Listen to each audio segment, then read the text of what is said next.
तो जी press conference जी है किस विषय में लेके कर रहे हैं? आज की जो प्रेस कॉन्फ्रेंस है वो हम 24 तारीख को पटियाला से हरियाणा पेवा होते हुए मेवात और नूंह में जो हिंसा हुई थी वहाँ की वस्तु स्थिति जानने के लिए शिवसेना हिंदुस्तान का पंजाब और हरियाणा के वरिष्ठ नेताओं पर आधारित एक प्रतिनिधि मंडल, जिसमें हमारी पार्टी के सभी वरिष्ठ नेता थे, और हम लोग यहाँ से सबसे पहले पानीपत में जो इस हिंसा से शहीद हुए अभिषेक, उनके घर पे गए, उनके परिवार से मुलाकात की और शिवसेना हिंदुस्तान की ओर से हमने शोक व्यक्त किया।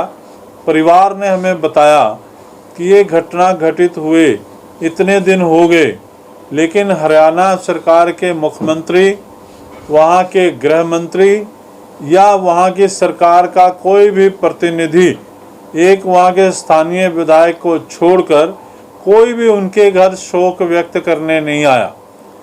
जबकि उसी शहर में तीज के त्यौहार में हिस्सा लेने के लिए हरियाणा के मुख्यमंत्री स्वयं गए, लेकिन वहाँ से कुछ दूरी पे इस शहीद अभिषेक का घर था, लेकिन उसके घर तक मुख्यमंत्री ने जाना मुनासिब नहीं समझा।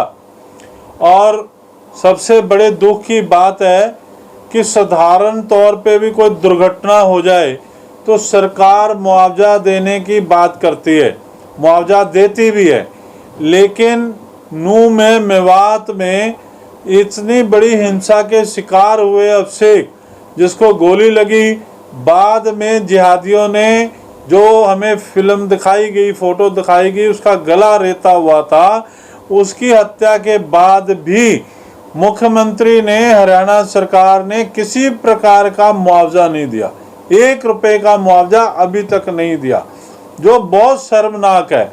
ये सरकार हरियाणा की मनोहर लाल खट्टर जी की अगुवाई में हिंदू समाज की वोटों से हिंदुत्व के नाम पे बनी, और सबसे ज़्यादा मेवात और नूंह में हिंसा में जो हिंदू शिकार हुए उनके प्रति कोई संवेदना व्यक्त नहीं की गई, बल्कि बतौर मुख्यमंत्री हरियाणा आज तक मुख्यमंत्री और गृह मंत्री मेवात और नूंह नहीं जा पाए। और हमने वहाँ परिवार के साथ जो चर्चा की, उसके बाद हमने वहाँ मांग की कि हरियाणा सरकार 1 करोड़ रुपए का मुआवजा उन सभी शहीद के परिवारों को दे जो मेवात और नूंह के हिंसा के शिकार हुए। और दूसरा, कम से कम अभी भी अगर शर्म बची हो तो मुख्यमंत्री हरियाणा और गृह मंत्री हरियाणा उनके परिवारों में जाएं, संवेदना व्यक्त करें, क्योंकि उनके ढिलमुल रवैये के कारण, कानून व्यवस्था पूरी तरह लागू न करने के कारण ये हत्याएं हुई। इस प्रकार की जिहादी शक्तियों को वहाँ हिंसा करने का हौसला हो सका।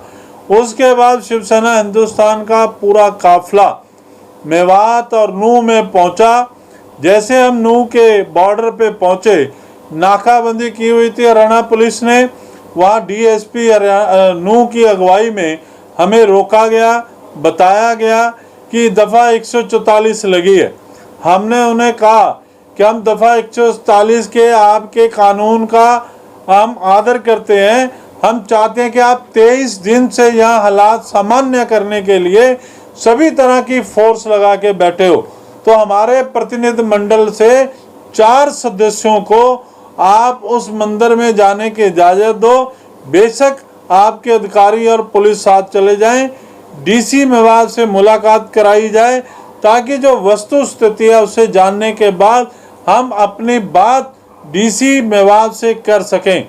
लेकिन आपको जान के आश्चर्य होगा, केंद्रीय सुरक्षा बल, हरियाणा आर्म्ड पुलिस 23 दिन से वहाँ लगे हैं, लेकिन जिहादी जो ताकतें हैं, जो गुंडे हैं, उनका खौफ इतना है कि हरियाणा पुलिस उस दिन भी साहस नहीं जुटा पाई को हमारे शिवसेना हिंदुस्तान के 4 नेताओं को ले जा करके वहाँ नरड़ में जो शिव जी का मंदिर है वहाँ मत्था टिका सकें, स्थिति की जानकारी दे सकें।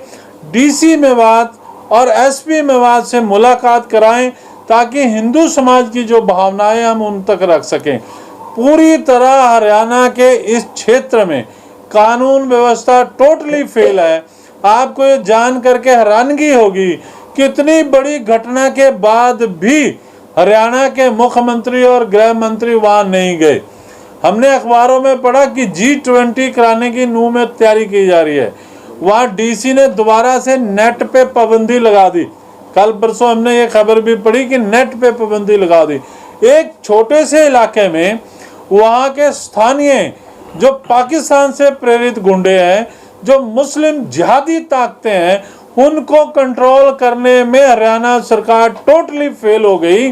और सबसे ज्यादा नैतिकता भी नहीं बची कि जो लोग इन आतंकवादियों से, ये जो जिहादी ताकतें उनके हाथों जो शहीद हो गए, उनके परिवारों के साथ संवेदना व्यक्त करें। भारतीय जनता पार्टी की अगर सरकार नहीं होती तो यही लोग अस्थि कलश यात्रा निकालते, शहीदों की फोटो लगा के यात्रा निकालते। लेकिन आज जब इनकी सरकार है तो ये जो जिहादियों के हाथों वहां मारे गए, इनकी सरकार की विफलता के कारण मारे गए, उनके परिवार के साथ दुख व्यक्त करने का भी इन्होंने साहस नहीं जुटाया, कोई इन्होंने मुआवजा नहीं दिया। अब जो पूरे देश में इस बात की चर्चा थी कि 2024 में 2024 में मोदी जी की सरकार बने, हम आज आपके माध्यम से मोदी जी से पूछना चाहते हैं कि क्या इस प्रकार की सरकारें होंगी जहां हिंदुओं के बलिदान होता है। उससे लगता है कि ऐसी सरकारें नहीं चुनी जानी चाहिए।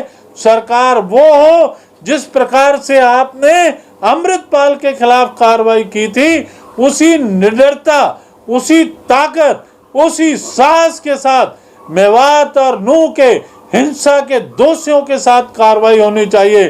केवल और केवल आप कहते थे कि कांग्रेस मुस्लिम तुष्टीकरण करती है, तो आज मेवात और नूह में किसका तुष्टीकरण किया जा रहा है कि 23 दिन बाद भी आप 4 लोगों को पुलिस सुरक्षा में आप मेवात के अंदर ले जा करके, नूह के अंदर ले जा करके शिव जी के मंदिर के दर्शन नहीं करवा पा रहे, आप वहां के लोगों से मिलवा नहीं पा रहे, वहां आपके डीसी और एसपी 4 लोगों के प्रतिनिधि मंडल को नहीं मिल पाए, ना वो अंदर बुला पाए और ना ही नूह के बॉर्डर पे जहां शिवसेना हिंदुस्तान का प्रतिनिधि मंडल करा था वहां आने का साहस जुटा पाए। ये किस प्रकार का तुष्टीकरण है? हम आपके समर्थक हैं, हम आपकी इस नीतियों के समर्थक हैं कि 370 धारा आपने हटाई, राम मंदिर का निर्माण हुआ, पर मेवात और नूह में जिस प्रकार से हरियाणा सरकार ने कार्रवाई से निपटा, उससे हिंदू समाज में असंतोष है, असंतुष्टता है। और विशेष करके जो वहां शहीद हो गए उनके परिवारों को 1 रुपए फूटी कौड़ी भी हरियाणा सरकार की ओर से मुआवजा न देना, इससे ज्यादा शर्मनाक बात नहीं हो सकती कि हरियाणा के मुख्यमंत्री तीज के त्योहार में जाएं, यूट्यूबर के घर में जाएं, पर जो भारत माता की जय के नारे लगा रहे थे, जो वंदे मातरम के नारे लगा रहे थे, जो तिरंगा हाथ में पकड़ के चल रहे थे, उनकी हत्या करने वालों को सजा भी ना मिले और उनके घर तक आप संवेदना व्यक्त करने के लिए हरियाणा के मुख्यमंत्री और गृह मंत्री भी ना जा सके। इसका हमें कड़ा अफसोस है। अभी भी गलती सुधारी जानी चाहिए। हरियाणा के मुख्यमंत्री और गृह मंत्री को बिना किसी देरी के, वो लोग चाहे वो सिविलियन थे, चाहे हरियाणा पुलिस के जवान थे, उनके घरों तक हरियाणा के मुख्यमंत्री और गृह मंत्री को जाना चाहिए, ताकि मेवात और नूह में जिन्होंने संविधान को बंदूक की नोक पे रखा, जिन्होंने निर्दोषों की हत्या की, जिन्होंने सुरक्षा बलों को आगे बढ़ने से रोक दिया, उनको संदेश जाए कि हरियाणा सरकार और मोदी जी के नेतृत्व की सरकार उनको किसी भी कीमत पे बख्शने को तैयार नहीं है। कह सकते हैं कि जो पंजाब का माहौल कहते कि लॉ एंड ऑर्डर ठीक नहीं है, तो हमेशा पंजाब के जो आवाज उठती थी, हरियाणा का लॉ एंड ऑर्डर भी फिर दुरुस्त नहीं है। देखो, जो हालात असी देखे उत्थे जाके और जिस तरह पुलिस खौफ दे विच से नूह दे विच शांतमई डेपुटेशन नूं अंदर नहीं जाण दिता गया, ਅਸੀਂ ਕਿਹਾ ਵੀ ਦਫਾ 144 5 ਬੰਦਿਆਂ ਤੇ ਲਾਗੂ ਹੁੰਦੀ ਹੈ, ਤੁਸੀਂ 4 ਬੰਦਿਆਂ ਦਾ ਪ੍ਰਤੀਨਿਧ ਮੰਡਲ ਲੈ ਜਾਓ, ਚਾਹੇ ਕਿ ਸਾਡੇ ਸੈਂਕੜੋਂ ਕਾਰਜਕਰਤਾ ਉੱਤੇ ਜਮ੍ਹਾਂ ਸੀਗੇ। ਪਰ ਜੇ ਮੇਵਾਤ ਦੀ ਪੁਲਿਸ, ਹਰਿਆਣਾ ਦੀ ਪੁਲਿਸ, ਕਿਉਂਕਿ ਅਸੀਂ ਅਚਾਨਕ ਨਹੀਂ ਗਏ, ਅਸੀਂ 24 ਤਰੀਕ ਤੋਂ ਪਹਿਲਾਂ ਪਿਹੋਬਾ ਹਰਿਆਣੇ ਦੇ ਕਸਬੇ ਕੁਰੂਕਸ਼ੇਤਰ ਦੇ ਅੰਦਰ ਪ੍ਰੈਸ ਕਾਨਫਰੰਸ ਕਰਕੇ ਸਾਰਾ ਸ਼ਡਿਊਲ ਦੱਸਿਆ। ਲਿਖਤ 'ਚ ਅਸੀਂ ਸਰਕਾਰਾਂ ਨੂੰ ਸੂਚਨਾ ਦਿੱਤੀ, ਇੰਟੈਲੀਜੈਂਸ ਕੋਲ ਸੂਚਨਾ ਸੀ। ਅਗਰ ਉਹ ਚਾਹੁੰਦੇ ਤਾਂ ਇਸ ਤਰ੍ਹਾਂ ਦੇ ਇੰਤਜ਼ਾਮਾਤ ਕਰ ਸਕਦੇ ਸੀਗੇ ਜਿਹਦੇ ਨਾਲ ਸਾਡਾ ਡੈਪੂਟੇਸ਼ਨ ਮੇਵਾਤ ਔਰ ਨੂਹ ਦੇ ਵਿੱਚ ਜਾ ਕਰਕੇ ਸ਼ਾਂਤਮਈ ਤਰੀਕੇ ਨਾਲ ਲੋਕਾਂ ਨੂੰ ਮਿਲ ਕੇ ਉਹਨਾਂ ਦੀ ਸਾਰੀ ਸਥਿਤੀ ਨੂੰ ਸਮਝ ਸਕਦਾ ਸੀਗਾ और एक मैसेज जा सकता ਸੀਗਾ कि सरकार ने बड़ी एफर्ट करके शांति व्यवस्था ਨੂੰ कायम ਕਰਨ ਦੀ ਕੋਸ਼ਿਸ਼ ਕੀਤੀ ਹੈ, ਕਾਨੂੰਨ ਨੂੰ ਲਾਗੂ ਕਰਨ ਦੀ ਕੋਸ਼ਿਸ਼ ਕੀਤੀ ਹੈ। ਲੇਕਿਨ ਉਹ ਤਾਂ ਸਾਡਾ ਕਾਫਲਾ ਤਾਂ ਜਾਣਾ ਦੂਰ ਦੀ ਗੱਲ ਹੈ। ਸਾਡੇ 4 ਬੰਦਿਆਂ ਨੂੰ ਵੀ ਉੱਥੇ ਜਿਹੜਾ शिव जी ਦਾ ਮੰਦਿਰ ਹੈ ਜਿੱਥੇ ਹਿੰਦੂਆਂ ਨੇ शरण ਲਈ, ਉਹ ਵੀ ਨਹੀਂ ਦਿਖਾ ਸਕੇ, ਉਹ ਵੀ ਸਾਨੂੰ ਆਪਣੀ ਸੁਰੱਖਿਆ 'ਚ ਲਿਜਾ ਕੇ ਨਹੀਂ ਦਿਖਾ ਸਕੇ।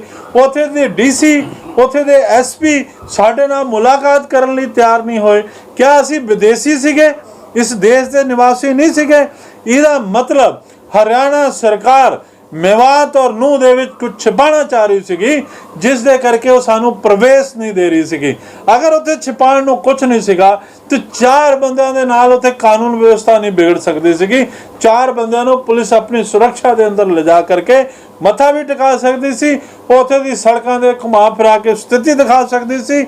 ਔਰ ਜ਼ਿਆਦਾ ਨਹੀਂ ਤੇ DC SP ਉਸ ਪ੍ਰਤੀਨਿਧ ਮੰਡਲ ਨਾਲ ਮਿਲਦੇ, ਕਿਉਂਕਿ ਅਸੀਂ ਚੋਰੀ ਛੁਪੇ ਤਾਂ ਗਏ ਨਹੀਂ ਸੀ, ਅਸੀਂ ਤਾਂ ਡੰਕੇ ਦੀ ਚੋਟ ਤੇ ਗਏ ਸੀ, ਐਲਾਨੀਆਂ ਗਏ ਸੀ ਔਰ ਖੇਤ ਖਲਿਆਣ ਦੇ ਵਿੱਚੋਂ ਨਹੀਂ ਗਏ, ਮੁੱਖ ਸੜਕ ਮਾਰਗ ਤੋਂ ਗਏ ਸੀਗੇ। ਹਰ ਪਲ ਦੀ ਜਾਣਕਾਰੀ ਹਰਿਆਣਾ ਪੁਲਿਸ, ਹਰਿਆਣਾ ਖੁਫੀਆ ਤੰਤਰ ਨੂੰ ਸੀਗਾ।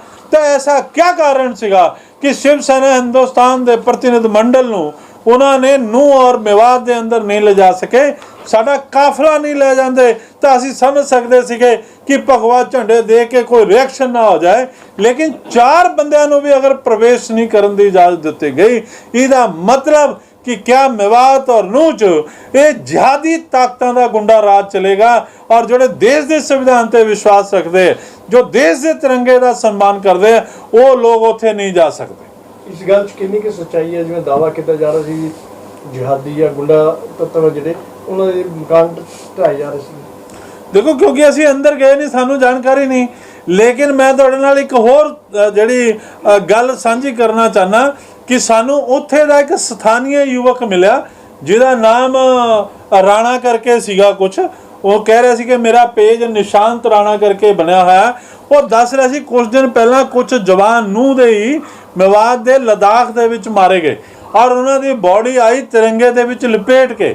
ਉਹ ਉੱਥੋਂ ਤਿਰੰਗੇ ਦੇ ਵਿੱਚ ਲਿਪਟੇ ਹੋਏ ਬੋਡੀ ਨੂੰ ਤਿਰੰਗਾ ਯਾਤਰਾ ਨਿਕਾਲਦੇ ਹੋਏ ਭਾਰਤ ਮਾਤਾ ਕੀ ਜੈ, ਬੰਦੇ ਮਾਤਰਮ ਕੀ ਜੈ ਕਹਿੰਦੇ ਹੋਏ ਉਸ ਸ਼ਵ ਯਾਤਰਾ ਨੂੰ ਲਿਆਣਾ ਚਾਹੁੰਦੇ ਸੀਗੇ। ਉੱਥੇ ਦੀ ਸਰਕਾਰੀ ਏਜੰਸੀ, ਪੁਲਿਸ ਤੰਤਰ ਨੇ ਉਹਨਾਂ ਨੂੰ ਮਨਾ ਕਰਤਾ ਕਿ ਇੱਥੋਂ ਤਿਰੰਗਾ ਯਾਤਰਾ ਨਹੀਂ ਨਿਕਲੇਗੀ, ਤੁਸੀਂ ਭਾਰਤ ਮਾਤਾ ਕੀ ਜੈ ਨਹੀਂ ਕਹੋਗੇ, ਤੁਸੀਂ ਬੰਦੇ ਮਾਤਰਮ ਦੇ ਨਾਰੇ ਨਹੀਂ ਲਗਾਓਗੇ और GT ਤੁਸੀਂ अभियान क्यों नहीं शुरू कर रहे? विश्व हिंदू परिषद भी प्रश्नवाचक चिन्ह के तले आ जा रहे हैं कि वो क्यों नहीं आवाज उठा रहा कि भारतीय जनता पार्टी यानी संघ परिवार का एक अंग है भारतीय जनता पार्टी और उसका चुना हुआ मुख्यमंत्री हिंसा पीड़ित परिवार दे कोल क्यों नहीं जा सका? तीज दे फेस्टिवल ते जा सकता है, यूट्यूबर को जा सकता है। तो उन्होंने जिन्होंने अपना खून दे के तिरंगे की शान बरकरार रखी, बंदे मातरम और जड़ा है ये पूरे देश की संस्कृति लिए अपनी कुर्बानी देती, उहदे परिवार तक जाने लिए मनोहर लाल खट्टर और हरियाणा के गृह मंत्री ਨੂੰ ਇੰਨਾ ਸਮਾਂ क्यों लग्या?